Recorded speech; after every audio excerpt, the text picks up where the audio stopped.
अस्सलाम वालेकुम दोस्तों, मेरा नाम है मोहम्मद अफजल कासी और आप देख रहे हैं इस्लाम एंड मेंटोर चैनल। आज हम तीसरे पारे का खुलासा आपके सामने पेश करेंगे तिलकर रसूल। चूँकि इस पारे में सूरह बकरा ही चल रही है, पिछले पारे में चूँकि हमने आखिर में आपको बताया कि टीम मैनेजमेंट और टीम बिल्डिंग किस तरह की जाती है और कुरान ने हमें उसके बारे में क्या हिदायत दी है, तो वही बातें चल रही है। तो आज आयत नंबर 255 था 260 में ये बताया गया है कि आपकी जमात, आपकी जो टीम है वो सही तालीमात और नज़रियात की नशर इशात करे, जिसमें तीन वाक़यात बयान किए गए हैं और एक आयत कुर्सी है। इनमें अल्लाह ताला की वहदानियत बयान की गई है और ये बताया गया है कि अकीदा ये रखना चाहिए कि अल्लाह पाक हर चीज़ पे कादिर है, जब चाहे इंसान को मार देता है और जब चाहे उसे ज़िंदा कर देता है। तो तीन वाक़या ये है कि हज़रत इब्राहीम अलैहिस्सलाम का एक वाक़या है कि उनका मुनाजरा हुआ नमरूद से।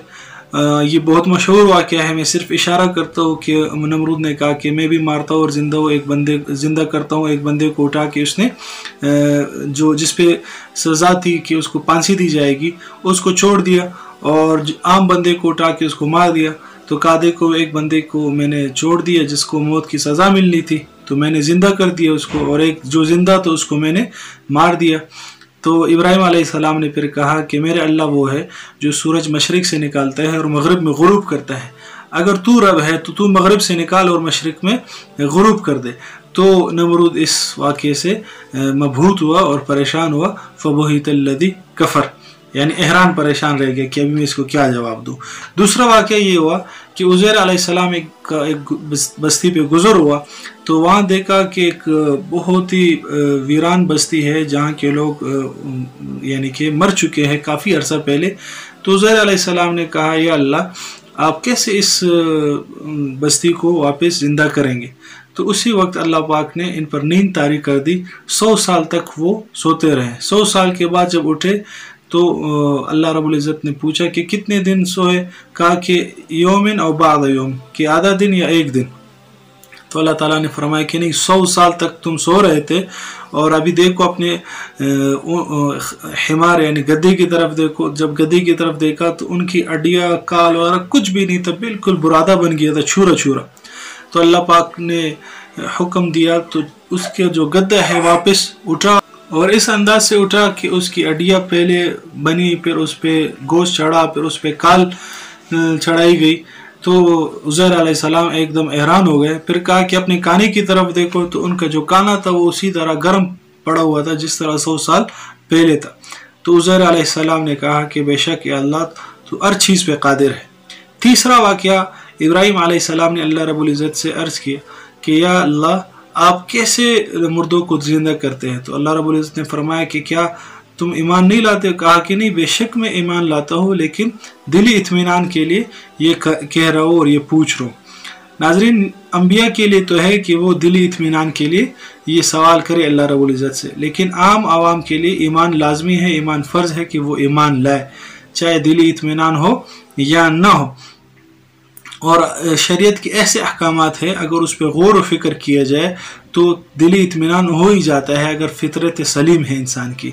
बहरहाल इब्राहीम अलैहिस्सलाम ने जब ये सवाल किया तो अल्लाह रब्बुल इज़्ज़त ने कहा कि 4 परिंदे ले लो। बाज़ उनके मुख्तलिफ नाम बताते हैं, कौवा था, फाख्ता और कबूतर और ताऊस यानी कि मोर, ये परिंदे थे, और उनको सर काटा गया और उनके टुकड़े टुकड़े किए गए और 4 पहाड़ों पे मुख्तलिफ जगहों पे उसको रखा गया। फिर इब्राहीम अलैहिस्सलाम ने उनके जो सर थे वो अपने पास रखे और आवाज़ दी कबूतर। जब कबूतर की आवाज़ दी तो चारों पहाड़ों से उस कबूतर के जितने टुकड़े थे वो आकर उस सर के साथ जुड़ गए और वो कबूतर जिंदा सालिम हो गई। फिर इसी तरह फाख्ता और ताऊस और कौवा, ये 3 वाक़यात बयान किए गए सही अकायद के लिए कि अल्लाह रब्बुल इज़्ज़त हर चीज़ पे कादिर है। वो जब चाहेंगे तो तमाम इंसानों को वापस ज़िंदा करेंगे, फिर उनसे सवाल जवाब लेंगे। और ये मरहला हमारे ऊपर आने वाला है। तो अमली काम हमारे लिए ये है कि हम अपने मरने की तैयारी अभी से कर ले, और मरने के बाद जो ज़िंदगी है, जो हमसे हिसाब किताब होगा, उसकी तैयारी अभी से हम शुरू कर दें। वरना ये ज़िंदगी गुजर जाएगी, मुख्तसर सी ज़िंदगी है, 60-70 साल की ज़िंदगी है, और इसी ज़िंदगी पर दारोमदार है आखिरत की ज़िंदगी का। तो अमली काम हमारा ये है कि हम आखिरत की तैयारी कर ले और मरने के बाद वाली ज़िंदगी की तैयारी अभी से करें। जैसे हदीस में भी आता है, अलकय्यिसु मन दाना नफ्सहु व अमिला लिमा बअदल मौत, कि समझदार और अक्लमंद शख्स वो है जो अपने नफ्स को पहचान ले और अपने आने वाली ज़िंदगी की तैयारी अभी से कर ले, जो बादल मौत वाली ज़िंदगी है। तो ये अमली काम था हमारे लिए। उसके बाद इसी अकायद में आयतुल कुर्सी का जिक्र है। आयतुल कुर्सी एक रिवायत में है कि पूरे कुरान में सबसे अजमत वाली आयत ये आयतुल कुर्सी है, और इसको आयतुल कुर्सी इसलिए कहते हैं क्योंकि इस आयत में कुर्सी का जिक्र है, अल्लाह रब्बुल इज़्ज़त की कुर्सी का जिक्र है। और वसिअ कुर्सियुहुस समावाति वल अर्द, कि अल्लाह की कुर्सी ज़मीन और आसमान, जितने भी आसमान हैं उन सब से वसी है। अब वो कुर्सी की कैफियत क्या है, तो इसके बारे में अल्लाह, जिस तरह अल्लाह की शान है तो उनकी कुर्सी की भी वही शान होगी। उसकी कैफियत के बारे में सोचना नहीं चाहिए, इससे मना किया गया है। बस हम यही ईमान रखते हैं कि अल्लाह अपने शान के साथ अपनी कुर्सी पर विराजमान है।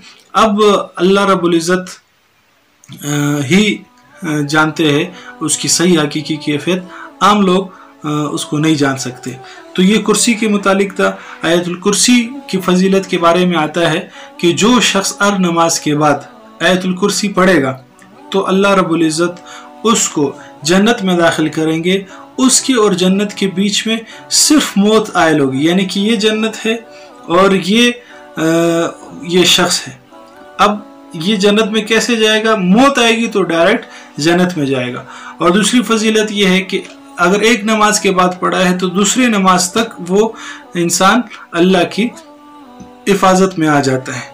तो ये आयतुल कुर्सी की फजीलत थी, बहुत ही फजीलत वाली आयत है। तो अमली काम हमारे लिए ये है कि हम आयतुल कुर्सी को सीख ले, और इसमें ज़्यादा से ज़्यादा अगर वक्त लगा ले तो आधा घंटा लगता है, ज़्यादा वक्त नहीं लगता है। बाज़ लोग कहते हैं कि हम नहीं सीख सकते, तो वक्त लगा ले। जिस तरह हम गेम्स को वक्त देते हैं, जिस तरह हम दोस्तों को वक्त देते हैं, जिस तरह हम दुनिया के मामलात को वक्त देते हैं, तो ये एक आयतुल कुर्सी सीखने के लिए भी हमें वक्त निकालना चाहिए ताकि इसकी फजीलतों से हम फ़ायदा उठा सके। तो ये अमली काम था हमारे लिए जो हमें करना है।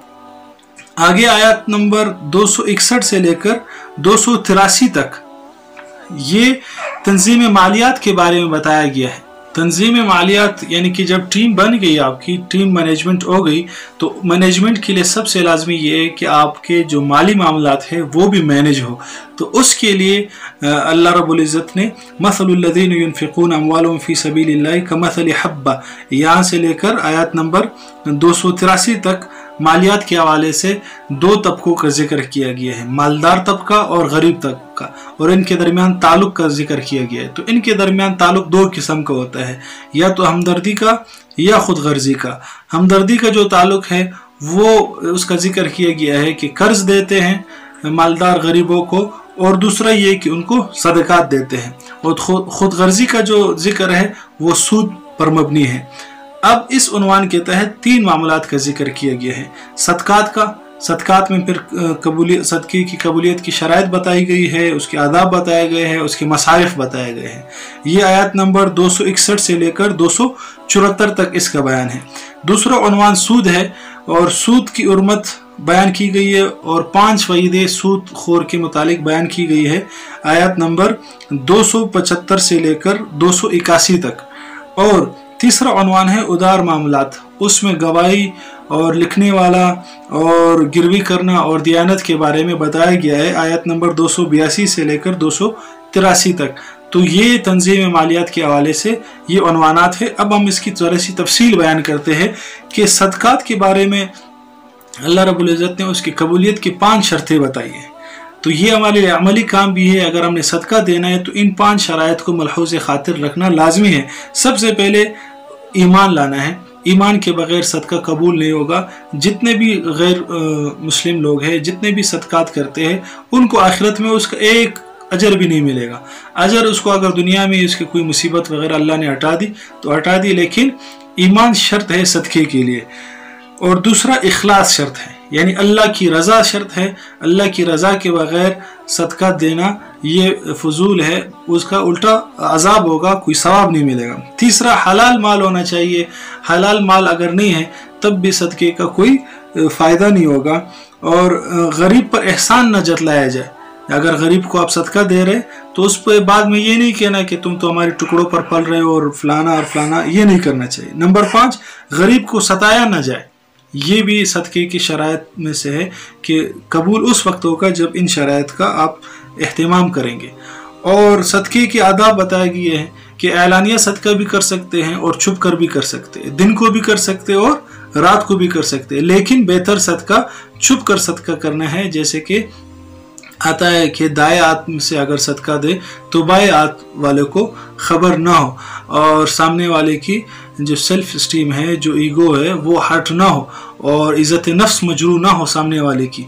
तो आजकल देखा गया है कि मामूली चीज़ 1000 रुपया 500 रुपया किसी गरीब को देते हैं, या एक राशन के एक डब्बिया एक पैकेट देते हैं, तो उसकी तस्वीरें बनाई जाती है, और चाहे औरतें हों चाहे मर्द हो, तो उनकी इज़्ज़त नफ्स को मजरू किया जाता है। इस तरह नहीं करना चाहिए, बल्कि चुपके से उनको देना चाहिए। अगर आपने पब्लिसिटी के लिए, यानी कि दूसरों को तरगीब देने के लिए अपनी तस्वीर बनानी है या वीडियो बनानी है, तो आप सिर्फ राशन की बनाएं, या उन लोगों की तस्वीर अगर आपने ली है तो उसको ब्लर कर दे ताकि उस बंदों का चेहरा नज़र नहीं आए। तो ये अमली काम है जो हमने करने हैं। तो सदक़े के मसारिफ में ये बताया गया है कि वो लोग जो दीन की खिदमत में मसरूफ़ है और इधर उधर नहीं जा सकते, दीन के लिए अपने आप को वक्फ किया है, तो उनको सदका देना चाहिए। न कि ये पेशावर जो लोग रोडों पे फिरते हैं और मांगते रहते हैं। इनमें से 90% लोग पेशावर होते हैं, इनको सिर्फ मांगने की आदत होती है, कोई मेहनत मजदूरी ये नहीं करना चाहते। मैं खुद, एक बंदा आया मेरे पास और कहा कि मेरे घर में राशन नहीं है, बच्चे को दूध पिलाने के लिए कुछ नहीं है, आप कुछ दे दो। तो इत्तेफाक से घर में मैं कंस्ट्रक्शन का काम करवा रहा था, तो मैंने उसे कहा कि चलो ये ईंटें बाहर पड़ी हुई, इसको घर के अंदर ले जाओ, मैं आपको सिर्फ 1 घंटे की 1000 रुपया दूंगा। सही सालिम नौजवान बंदा कहा कि नहीं, ये तो अभी वक्त नहीं है, फलाना नहीं। तो मैं समझ गया कि ये पेशावर आदमी है और ये सिर्फ मांगने वाला है। तो आपने अगर सदका देना है तो तहकीक करके ऐसे बंदों को देना चाहिए जो मुस्तहिक हो। सबसे बेहतर ये है कि अपने रिश्तेदारों में देखे जाए ऐसे लोग जो मांगते नहीं हैं लेकिन वो उनको ज़रूरत है सदकात की, उनको देनी चाहिए। और सैयद को आप सदका नहीं दे सकते, तो ये आदाब है सदके देने के और उसके मसारिफ। आगे सूद के बारे में अल्लाह रब्बुल इज़्ज़त ने बताया कि सूद को अल्लाह पाक ने हराम करार दे दिया और कारोबार को हलाल और जायज़ करार दे दिया। और 5 फ़ायदे ज़िक्र किए हैं सूद से मुतालिक कि सूद खाने वाला जहन्नम में जाएगा, 1 नंबर। और नंबर 2 कि जो सूद करता है वो अल्लाह के साथ भी जंग करता है और अल्लाह के रसूल के साथ भी ऐलान जंग करता है। नंबर 3 सूदखोरी ईमान के दावे के मुखालिफ है, जो शख्स मोमिन होगा वो सूदखोर नहीं हो सकता।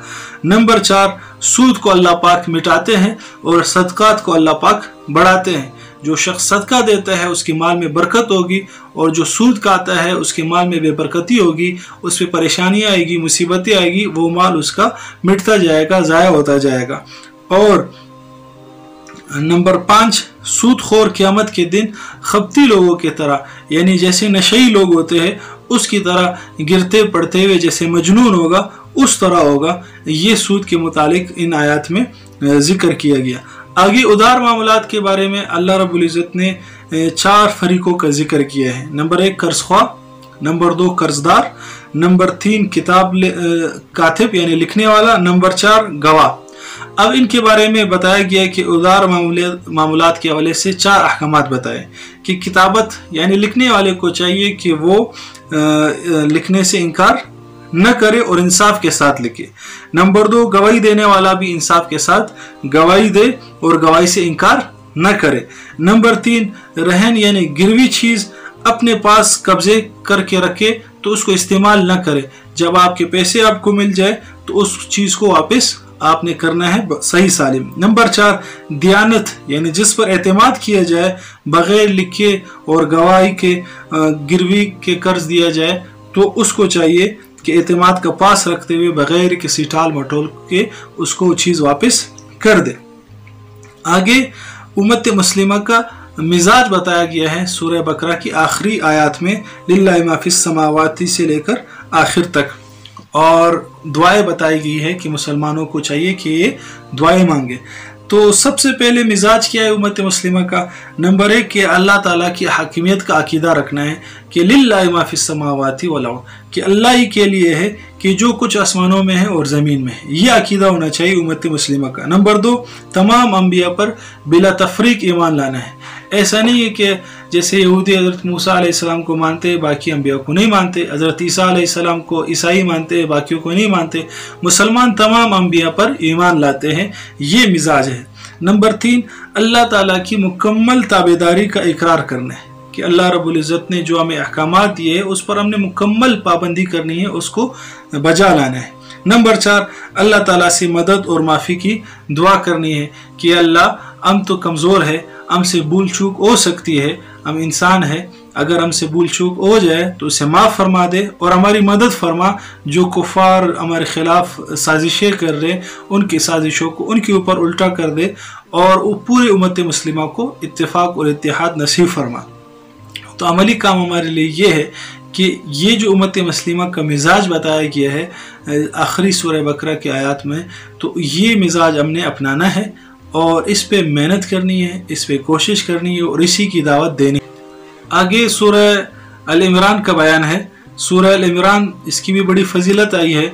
आप सल्लल्लाहु अलैहि वसल्लम ने फरमाया कि 2 रोशन सूरतें सूरह बकरा और सूरह इमरान को पढ़ा करें। सूरह अल इमरान को अल इमरान इसलिए कहा जाता है कि इसमें हज़रत ईसा अलैहिस्सलाम और हज़रत मरियम अलैहिस्सलाम यानी इमरान की जो आयाल है उसका तस्करा है, इस वजह से इसको अल इमरान कहा जाता है। और इस सूरत में इमरान का लफ्ज़ भी मज़कूर है, इस वजह से भी इसको सूरह अल इमरान कहते हैं। ये मदनी सूरत है, इस पर सबका इत्तिफाक है।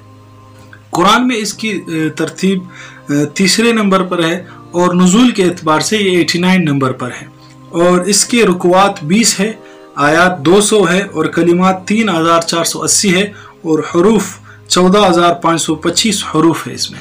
इसका रब्त पिछली सूरत से ये है कि पिछली सूरत में यहूद की इस्लाह की बात हुई थी और इस सूरत में नसारा की इस्लाह की बात है। और पिछली सूरत में यहूद की इस्लाह के लिए बकरा का वाक़या बयान किया गया था और इस सूरत में नसारा की इस्लाह के लिए हज़रत ईसा अलैहिस्सलाम का वाक़या बयान किया गया है। और पिछली सूरत में हज़रत आदम अलैहिस्सलाम की तख्लीक़ अजीब का जिक्र था और इस सूरत में हज़रत ईसा अलैहिस्सलाम की पैदाइश का अजीब तस्करा है। और पिछली सूरत में उम्मत मुस्लिमा को उम्मतों वसता कहा गया था, मुतदिल उम्मत कहा गया था और इस सूरत में उम्मत मुस्लिमा को कुंतुम खैर उम्मतिन कहा गया है कि बेहतरीन उम्मत है।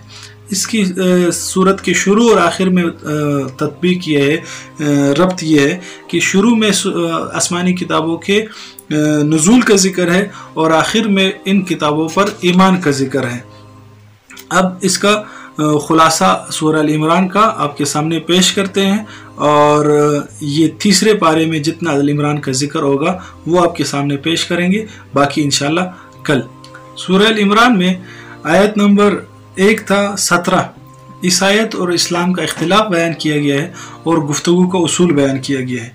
अलिफ लाम मीम अल्लाहु ला इलाहा इल्ला हुवल हय्युल क़य्यूम, यहाँ से शुरू होकर वल मुस्तग़फ़िरीन बिल अस्हार तक, ये इनमें 3 बातों का जिक्र है।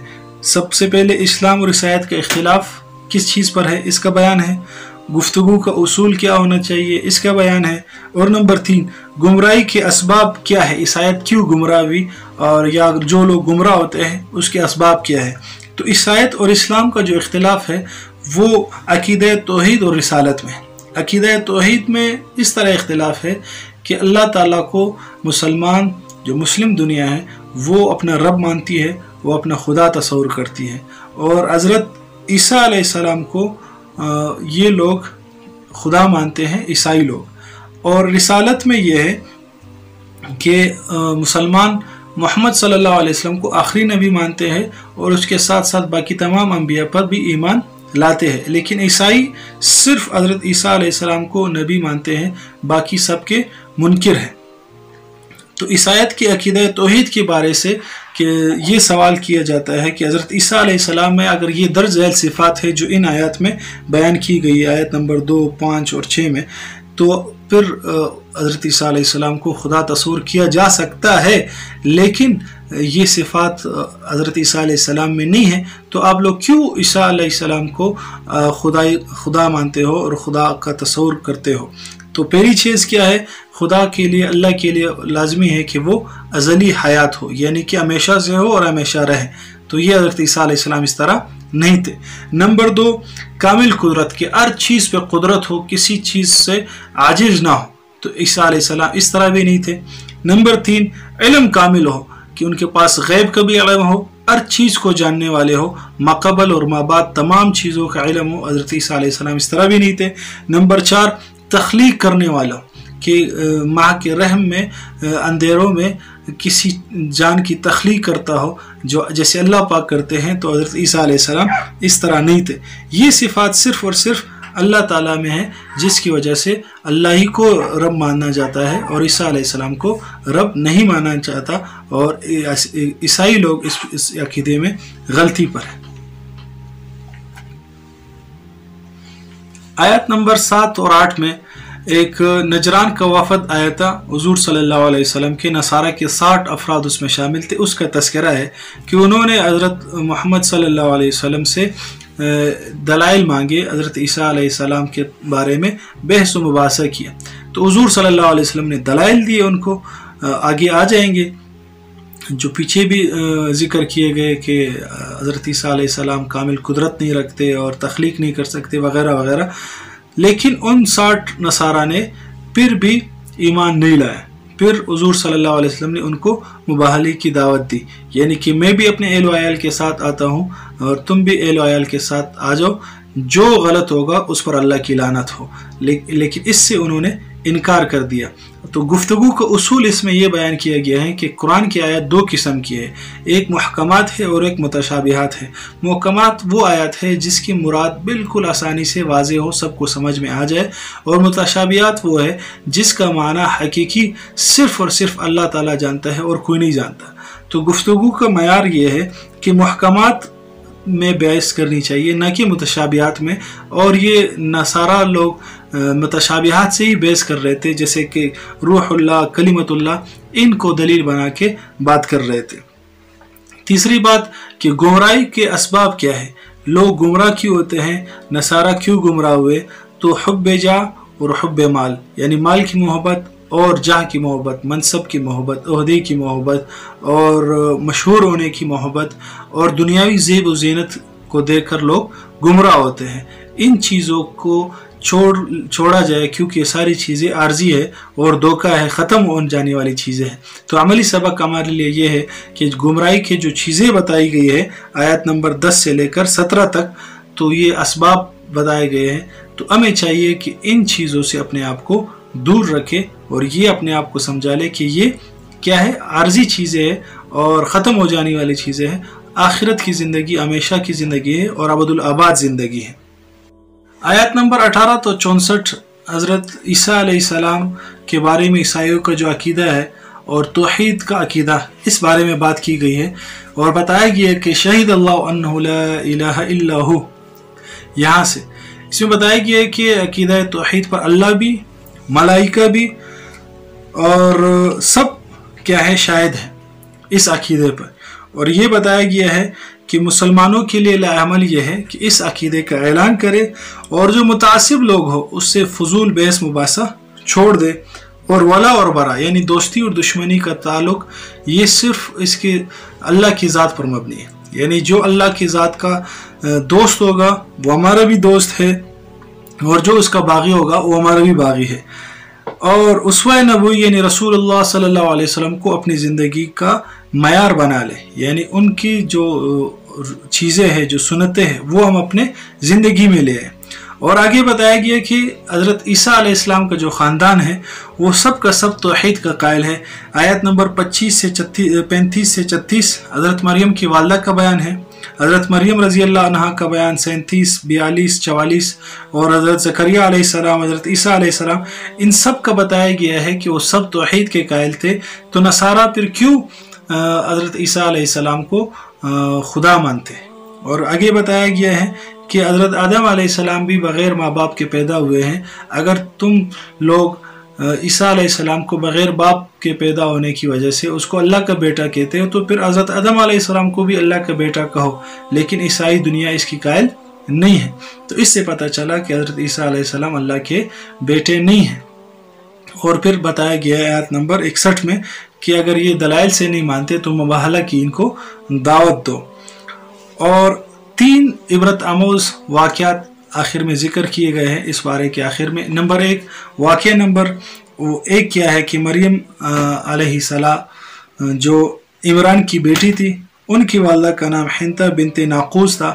انہوں نے ایک نظر مانی کہ اگر اللہ نے مجھے اولاد دی تو میں اس کو بیت المقدس کے لیے وقف کر دوں گی، لیکن اللہ نے ان کو بیٹے کے بجائے بیٹی دی۔ تو وقف بیٹوں کو کیا جاتا تھا، لیکن اللہ تعالیٰ نے ان کی نظر مان لی اور ان کو وقف سمجھ لیا گیا خدمت کے لیے بیت المقدس کے لیے۔